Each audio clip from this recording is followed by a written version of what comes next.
Very much. Well, in taking note of this particular document, I note that this refers to a long-standing request that this Senate has with the Minister to disclose information about the payments from the government's housing programs to certain organisations that have been successful in tenders under the Housing Australia Future Fund program. Now, this original order for production goes back to February this year. There was no compliance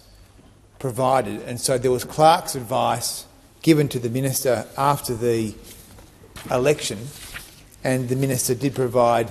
voluminous documentation, most of which is blacked out, and does not provide the information that is required. So I make the point that former Senator Patrick has reminded me that transparency is a word that is only often uttered from the opposition benches. And maybe that is the system that we have now, that the executive government of the day refuses in some form to comply with the orders of the Senate. But I think this is a significant issue for this chamber to give consideration to over the course of this term, because if we are prepared to give up on the orders of the Senate to produce information, financial information, probity information about the expenditure of public funds and the administration of public programs,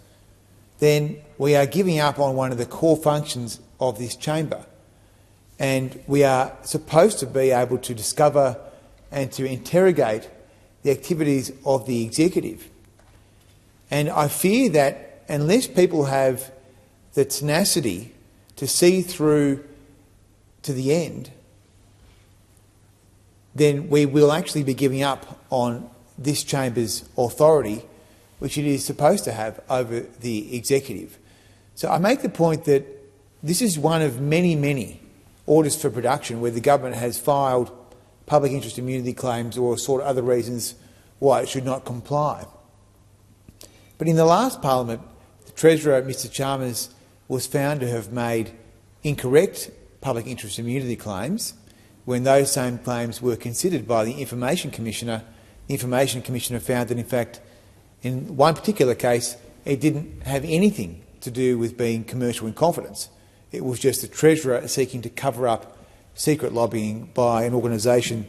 that I suspect he knows well, known as the Cbus Super Fund. So the question for the crossbench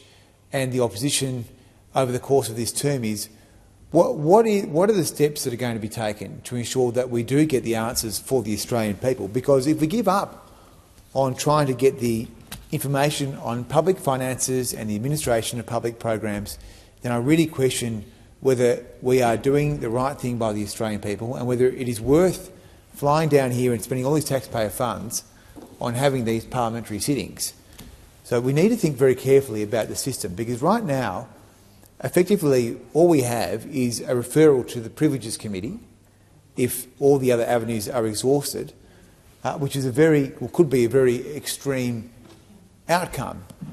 So other parliaments have other ways of dealing with an executive that is unwilling to provide basic information. I think that is now a conversation we need to have based on the information provided to us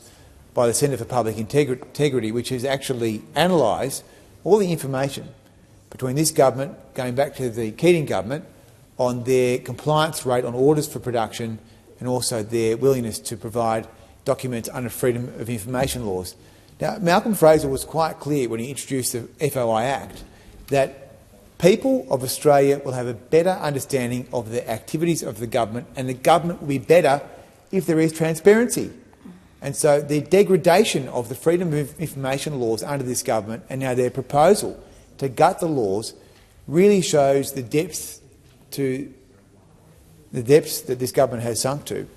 So we look forward to debating with other members of this chamber whether there is a better way to do this, because I have to say that So far, we're not getting the information that the public would expect us to